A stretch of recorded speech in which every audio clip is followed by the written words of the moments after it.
Missões. Continuamos a pensar no reino de Deus sendo ampliado, o reino de Deus crescendo através da obra missionária.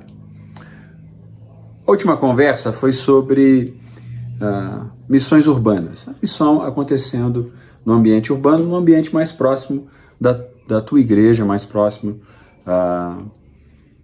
da tua comunidade de fé. Agora vamos falar sobre missões transculturais. A palavra é uma palavra para alguns nova, para alguns é uma palavra complicada, mas não tem nada de complicado, tá certo? Missões transculturais é o processo de alcançar outra cultura com o evangelho. Por isso, transcultural é transcender a sua cultura, transcender a cultura do próximo, a cultura do outro, levando para essa pessoa o evangelho de Jesus. Por que é importante pensar transculturalmente? Por que é importante pensar transculturalmente e ter essa palavrinha guardada na nossa cabeça? Porque o evangelho, ele está guardado dentro da Santa Palavra. É dentro da Bíblia que está guardado o evangelho, que é poder de Deus para salvar o ser humano. O evangelho que foi escrito há mais de 2000 anos atrás, levando-se em conta que quando digo evangelho, não digo somente o Novo Testamento, a história de Jesus. A história de Jesus é essencial, né? Se não entregar a vida ao Cristo, não vai haver salvação. Mas apresentar o processo do evangelho, por exemplo, depende de você explicar o Gênesis, explicar a queda. Então, você está falando sobre livros escritos há 5.000 anos atrás, que foram escritos num outro contexto cultural, dentro do pensamento judeu, da ideia judaica, e chegaram, por exemplo, para mim. Os pensamentos que Deus deixou guardado na Santa Palavra diante de uma cultura hebraica foram transmitidos para mim no meio da minha cultura brasileira. Foi transcultural. E agora, quando eu tenho a responsabilidade diante de Deus o Pai de levar o evangelho, por exemplo, à Índia, eu vou ter que vencer a minha cultura para explicar a cultura que está sendo apresentada na Bíblia para a cultura indiana. Então isso é missões transculturais. É a construção de levar o evangelho até outra cultura, que na maioria das vezes implica então em levar o evangelho até outro país, né? Implica na maioria das vezes. Não necessariamente. Por exemplo, eu posso falar com vocês de missões transculturais do evangelismo com indígenas. Eu não vou sair do meu país, mas ainda assim eu vou encontrar uma outra cultura. Eu vou evangelizar um índio Yanomami no Brasil. Tudo bem, mas o índio Yanomami não tem a mesma cultura que eu. Vamos pensar em bases de diferença cultural ali. O índio Yanomami, aquele que está restrito ali no meio da floresta amazônica, ele não fala a mesma língua que eu. Puxa vida, ele fala Yanomami. Ele não fala português. E eu não vou poder me comunicar com ele como eu vou fazer em milhares de outros países, falando inglês. E eu vou ter que aprender o Yanomami, senão não vou me comunicar com ele de jeito nenhum, de maneira alguma. Então, é uma etapa a ser vencida culturalmente, a língua. Outra etapa a ser vencida culturalmente, a maneira de vestir. ou no caso do Yanomami, de não vestir, né? E como é que eu vou vencer essa barreira? Será que eu vou ter que ficar nu também lá para falar de Jesus? Como vencemos essa etapa de barreira cultural? Então, por isso, missões transculturais. É o propósito de enviar pessoas ao redor do mundo, tá? Levando um evangelho puro para culturas diferentes da nossa. Culturas diferentes da nossa. Então, isso pode acontecer em qualquer um dos continentes. E é um desafio. E é uma exigência do Senhor. Quando falamos que devemos ir Jerusalém, Judéia, Samaria e os confins da terra, confins da terra é a ideia simples de uma missão transcultural. É simples. Por quê? Porque o Brasil é o confins da terra dos japoneses, o Japão é o confins da terra do Brasil, e assim por diante. O desafio é vença a sua cultura, vença as barreiras. O que envolve vencer barreiras? Envolve vencer preconceitos. Toda cultura, todo ser humano vai enxergar o seu país como o melhor lugar, o lugar mais gostoso de se viver, mais adequado de se viver, e aí você vai para um lugar onde eles não comem como você come, não bebem como você bebe, não vestem como você veste, e você vai ter que quebrar isso dentro do seu coração, vai ter que olhar aquele lugar com admiração, vai ter que olhar aquele lugar com amor, tá bom? Senão você não vai conseguir vencer a barreira transcultural, tá? Vai precisar vencer os preconceitos no que diz respeito a vestimentas.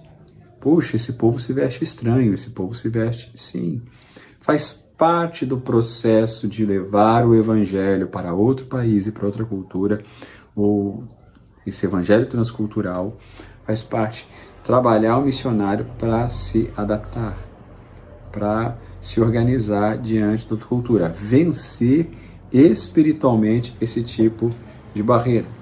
Por isso que é importante para um bom projeto transcultural, treinamento. É preciso treinamento. Treinamento em outras línguas.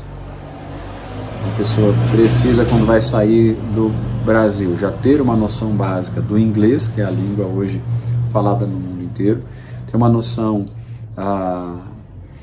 de relacionamento intercultural, né? Relacionamento entre culturas. Existem nações, por exemplo, países, quando vão mandar um missionário para o Brasil, eles treinam na análise da cultura brasileira, inclusive tentando analisar o jeito do brasileiro ser. Se o brasileiro chega muito atrasado, quando é que o brasileiro chega muito atrasado? O brasileiro, para aceitar um alimento na sua casa, tem que falar para o brasileiro 3 vezes. Quer? Não, não quero. Quer? Não, não quero. Quer? Aí o brasileiro aceita. Então, análises culturais devem ser feitas. Não digo que precisa ser feito nesse nível, mas enviar missionários ao redor do mundo envolvem treiná-lo em língua e treiná-lo em relacionamento cultural, em relacionamento na compreensão de outras culturas, para que não haja preconceito, para que não haja barreira. Isso é importante. Não se deve pensar em evangelismo transcultural sem uma análise do nível de perseguição do país a ser enviado. Quando falamos de missões transculturais, falamos de enviar pessoas para lugares onde não existe liberdade. Lógico que a gente pode mandar para lugares de liberdade, mas nós vamos pensar muitas vezes em mandar pessoas para países onde não existe liberdade religiosa. Então, deve-se trabalhar com a lista que a Portas Abertas tem de perseguição ao redor do mundo. Países onde nós encontramos risco, tá bom, de prisão, de deportação e morte.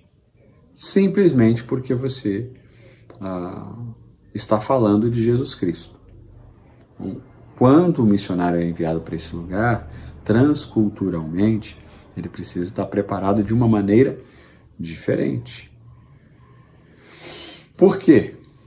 Porque você não vai evangelizar num país de perseguição do jeito que você evangeliza no Brasil. Você não vai para uma praça, como o pessoal faz na Praça da Sé, vai riscar um quadrado com giz e vai sacudir a Bíblia e começar a pregar o Evangelho. Não, você vai começar a pregar o Evangelho com testemunho, vai começar a pregar o Evangelho com relacionamento, né? Mostrando amor, mostrando a maneira como Cristo tem operado dentro do teu coração. E esse é o caminho. Mas é preciso de um treinamento para isso. Então, missões transculturais sempre vão envolver treinamento. A compreensão do nível de perseguição, certo? É leve, é grave, é severo. Como é o nível de perseguição nesse país? Tá? O número de cristãos que já estão presos nesse lugar, número de cristãos que têm sido mortos nesse lugar anualmente. Se for possível, encontrar com missionários que já atuaram nesse país onde os missionários estão indo, que já atuaram no meio da perseguição. Na maioria das vezes, o que fazemos é mandar um missionário para um país intermediário. Um país que tem uma língua parecida, tem uma fala parecida, tem um nível de perseguição mais baixo. Ele vai, se adapta, e aí depois de 1 ano, 2 anos, a gente envia ele para o país-alvo, se for um país de perseguição maior, tá? País de perseguição maior. O que é importante é não mandar pessoas sem treinamento cultural, nem sem compreensão dos níveis de perseguição ao redor do mundo. Isso é essencial, nós não podemos fazer isso. É preciso que a igreja compreenda a importância de fazer esse tipo de trabalho. Muitas pessoas questionam e me questionam a respeito do nível de envolvimento da igreja com missões transculturais, pensando que a igreja não se envolve com missões locais ou missões urbanas. De maneira alguma, nós trabalhamos com missões urbanas, eu amo missões urbanas, tá? Mas o que acontece é que, quando falamos de missões transculturais, da necessidade de alcançar países de nível de perseguição, o impacto é maior. O impacto é maior, com certeza. A nossa mente fica com aquilo mais forte na cabeça. Eu tenho percebido isso. As pessoas ficam com isso tão forte que pensam que está se esquecendo o resto. Não está se esquecendo o resto. Não é porque uma igreja dá ênfase em missões transculturais, ou porque uma igreja apresenta missões transculturais, que ela está descartando as missões locais. Não, de maneira alguma. Mas perceba que o impacto vai ser sempre maior na sua cabeça, tá bom? Por quê? Porque você vai ouvir coisas que você nunca vai ouvir no teu país.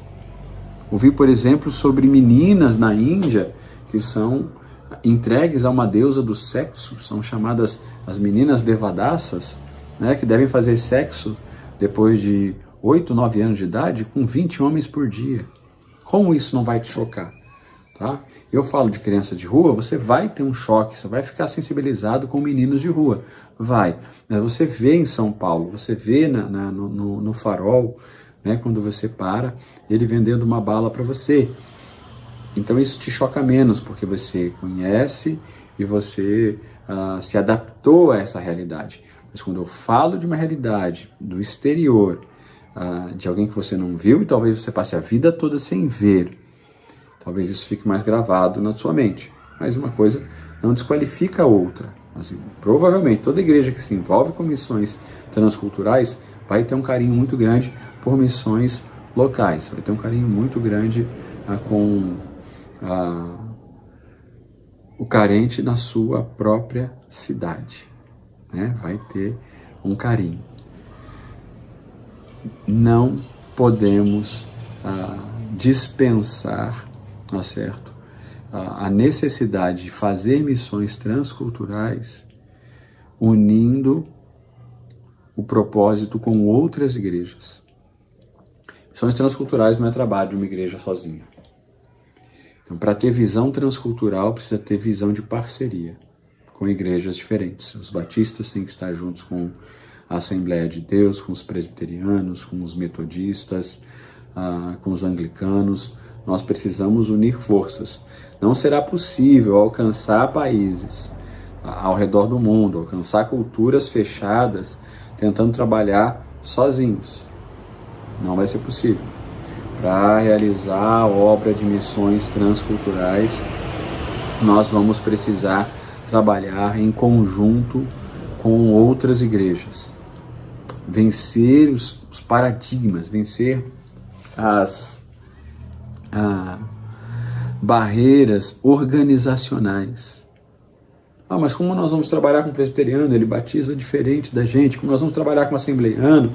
Eles têm uma visão dos dons diferente da gente.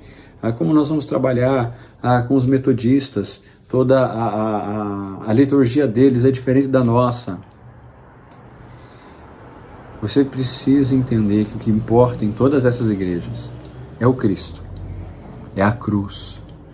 E se é o Cristo e a cruz que nos une, meus irmãos, é o Cristo e a cruz que vão nos guiar para fazer a obra de missões transculturais. Por que você está dizendo que é essencial o trabalho em conjunto? É essencial o trabalho em conjunto, primeiro, porque é um trabalho caro.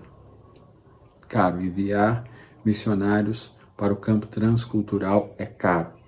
Na maioria das vezes, principalmente para nós brasileiros, estamos falando de dólares ou euros, o que não cabe a uma igreja sozinha levantar, estabelecer. É caro. Segundo, certo? E aqui eu não estou falando de importância, estou citando, e você pode mudar a ordem completamente aqui. Espiritualmente, a batalha, ela é intensa. Então nós precisamos de um número grandioso de pessoas em oração, para que a gente vença a batalha. Então, não basta pôr uma igreja em oração. Não é suficiente, lógico que é suficiente, um crente de joelho. O que importa é que o ouvido do Pai escute. Nós sabemos que existe necessidade de clamor, nós sabemos que existe necessidade de oração intercessória incessante. Por isso, junte-se a parceiros. Junte-se a parceiros, igrejas amigas para o envio e o cuidado de missionários ao redor do mundo, em culturas diferentes. É preciso a multiplicação dos conselhos e do conhecimento. A gente precisa de muitas ideias, muitas mentes trabalhando juntas, tá bom? Então, várias igrejas, elas vão ser úteis nesse momento financeiro, de oração e de conselhos. Por conta disso, por conta de pensarmos em trabalhar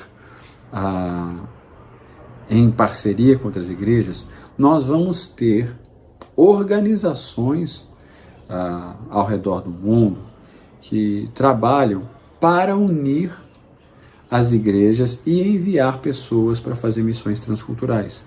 São as agências missionárias. Nós costumamos chamar simplesmente de missões, né? Então tem a missão OM, né? A missão GEAME, temos a Junta de Missões Mundiais da Convenção Batista Brasileira. Então nós chamamos de missão, tá bom? Missão, mas são agências missionárias. Por que agência missionária? Porque ela agencia, ela traz um missionário de uma igreja e vai juntar aí outras igrejas que queiram ajudar esse missionário, a fazer a obra no campo. Vai ajudar esse missionário a se comunicar com essas outras igrejas que não são a sua própria igreja, tá? Trazer respaldo para esse missionário. É fantástico o trabalho das agências missionárias. Elas vão ajudar em todo o processo que nós conversamos. Treinamento. As agências missionárias vão ajudar no treinamento. As agências missionárias, elas vão conseguir organizar um processo de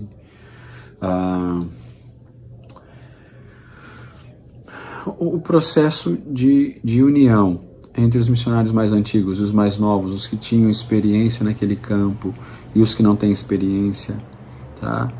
Trazer informações desse missionário com segurança de países extremamente fechados, né? Então, a agência missionária é essencial para o bom trabalho do missionário transcultural. Falando de missões transculturais, existe uma expressão famosíssima e que é recorrente, toda hora ela aparece quando a gente está pensando em missões transculturais. Qual é essa expressão? É a janela 10 por 40. Janela 10 por 40.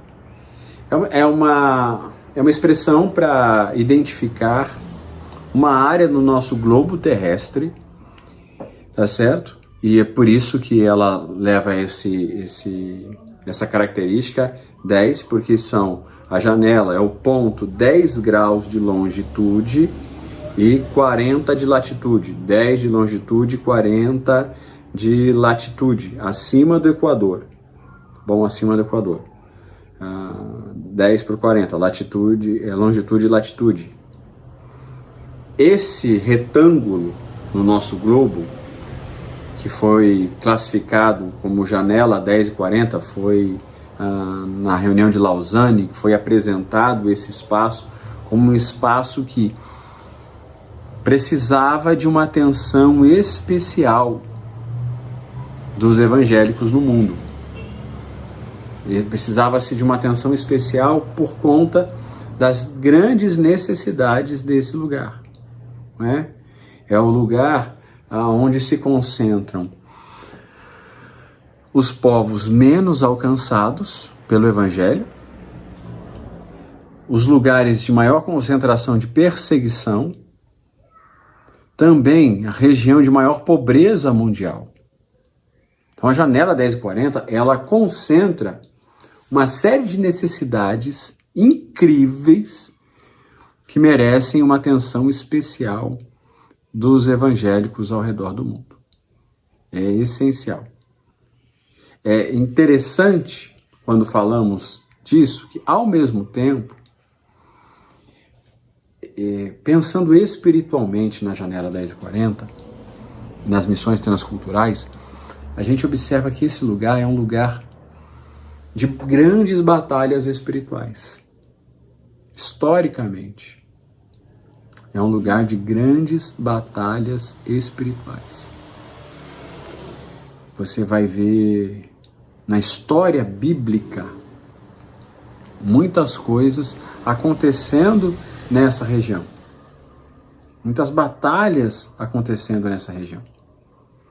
Força do pecado nessa região. Quando a Bíblia apresenta a história da criação do homem, vai se relacionar a rios dessa região, né? Nessa região da janela 10 e 40. Parece que Adão e Eva são apresentados nesse contexto. Acredita-se que a história de Noé, também a área da região 10 e 40. Lógico, o dilúvio é mundial, mas ali nessa região se concentra a história de Noé, região do Cristo. Está tudo ali na janela 10 e 40. Como eu já disse, é na janela 10 e 40 que nós encontramos a maioria dos povos não alcançados. gente que tem um conhecimento baixo ou nulo da existência da Bíblia, tá certo? Da existência do Cristo, da vida do Cristo. Dos 50 países menos evangelizados no mundo, 37 estão na janela 1040. 37. Desses 37, 97% do total da população dos países menos evangelizados está ali.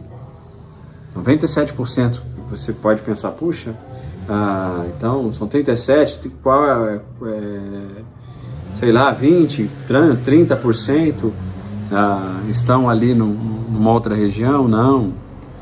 É só 3% dos menos alcançados em população estão fora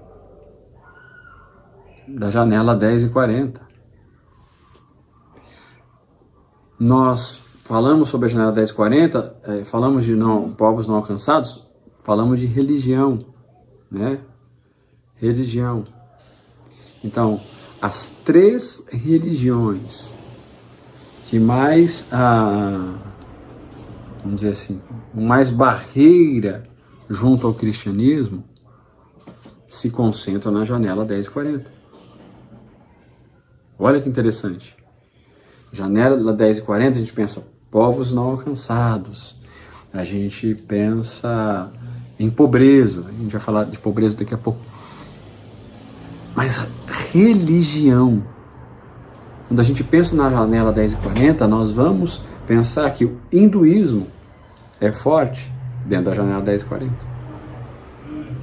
O hinduísmo é forte. O budismo, forte na janela 1040. Hinduísmo, budismo, o islamismo, a força muçulmana, dentro da janela 1040. Então, é essencial que a igreja compreenda isso.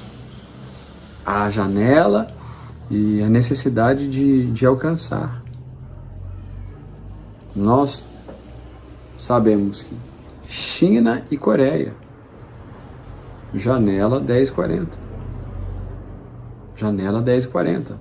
Perseguição extrema. Pobreza. Grande área de concentração de pobreza na Terra. Calcula-se, vou ler aqui para você.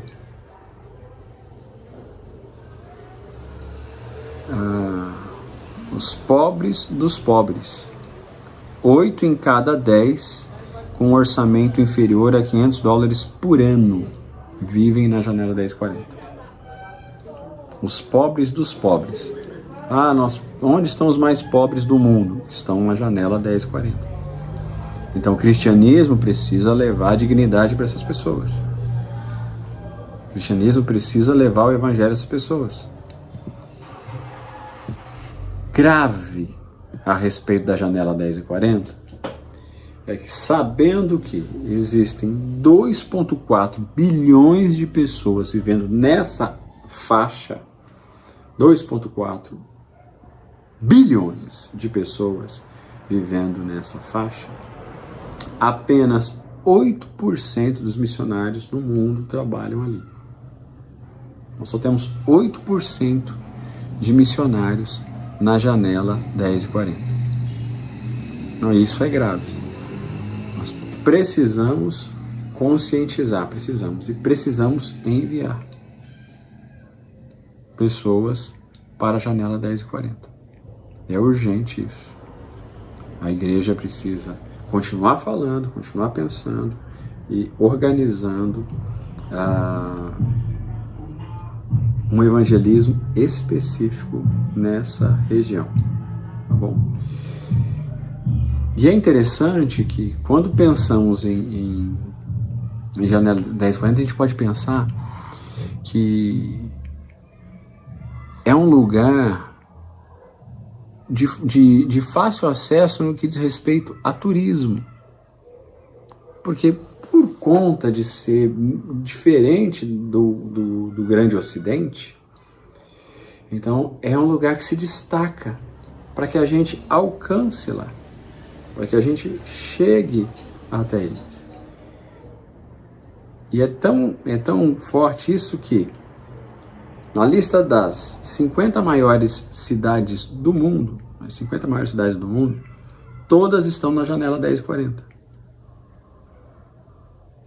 Todas as maiores cidades do mundo, elas estão na janela 10 e 40. Se são cidades referência, é sinal que são cidades de fácil acesso, pelo menos para a visita turística.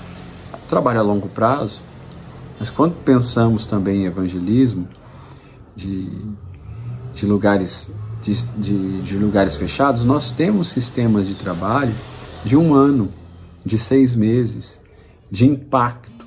Missionários que vão num sistema de turismo para serem aceitos e vão conseguir evangelizar nesse tempo, certo? O risco de um missionário de evangelismo em 1 ano ou 1 ano e 6 meses ser preso e morto é menor do que um missionário que está há longo tempo numa dessas cidades, porque o governo começa a observar mais os estrangeiros em longo tempo. Então, essa é uma estratégia de alcance transcultural. E ainda missões transculturais, falamos sobre a famosa janela 10 por 40, e eu vou falar de outra janela.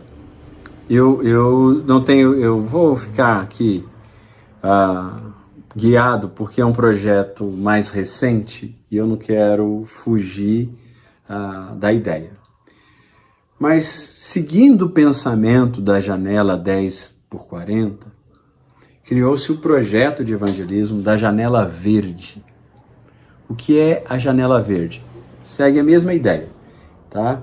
É a região de latitude norte 23,5 e latitude sul 23,5, tá bom? É a janela verde, a região tropical do planeta, tá certo? Entre os trópicos de Câncer e Capricórnio, onde existe uma presença de 2.200 povos tribais. É chamado Janela Verde porque é a região de concentração das grandes florestas tropicais. Lugares aonde nós encontramos uma população indígena muito grande que não está sendo alcançada. 2.200 povos tribais.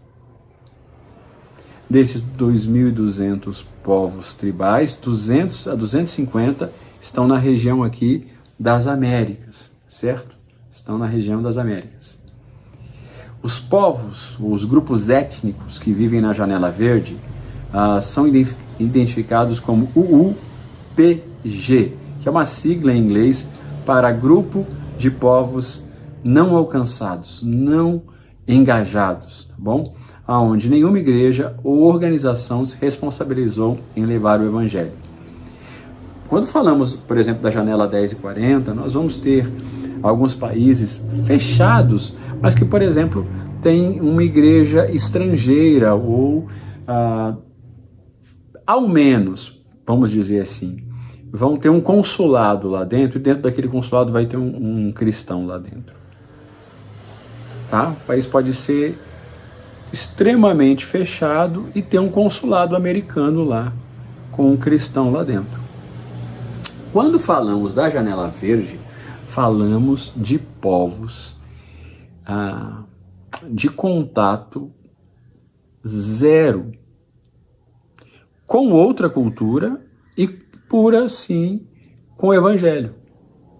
Esses povos tribais nas florestas não têm perspectiva nenhuma de evangelismo, por exemplo, como nós dissemos, turístico. Você não vai mandar alguém para fazer turismo no meio da floresta amazônica com uma tribo que não tem McDonald's nem nada disso, né? Não tem Wi-Fi nem nada disso. Então, a esse povo é direcionada uma parcela mínima, menor ainda, dos recursos de missões, segundo o idealizador desse projeto, que é o pastor Joshua Chang.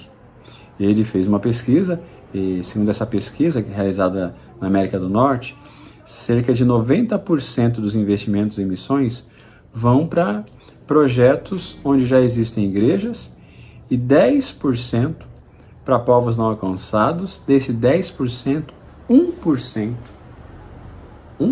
olha, já temos pouco investimento na janela 10 e 40. Agora, para a janela verde, nós temos 1%. O idealizador do projeto ele vai dizer que a barreira é a falta de visão da igreja. A igreja não enxerga. É difícil, meu irmão, a igreja entender, por exemplo, como você vai evangelizar um povo indígena sem língua escrita. Nunca escreveram um livro, nunca escreveram nada. O evangelismo é mais difícil.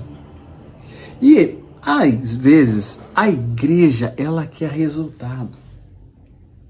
A igreja quer que o missionário mande carta dizendo: eu evangelizei 10, converteu, batizou. O evangelismo na janela verde vai demorar, às vezes, 10 anos para uma pessoa se converter. Às vezes vai levar 10 anos para a Bíblia ser traduzida. 10 anos para você ter um grupo pequeno para você chamar de igreja. Então, o desafio da janela verde é muito grande. Muito grande. No projeto Janela Verde, uma das coisas de desafio seria treinar indígenas para evangelizar indígenas. Eu achei isso muito legal, parte do projeto. Você treina indígena para evangelizar indígena. Por quê?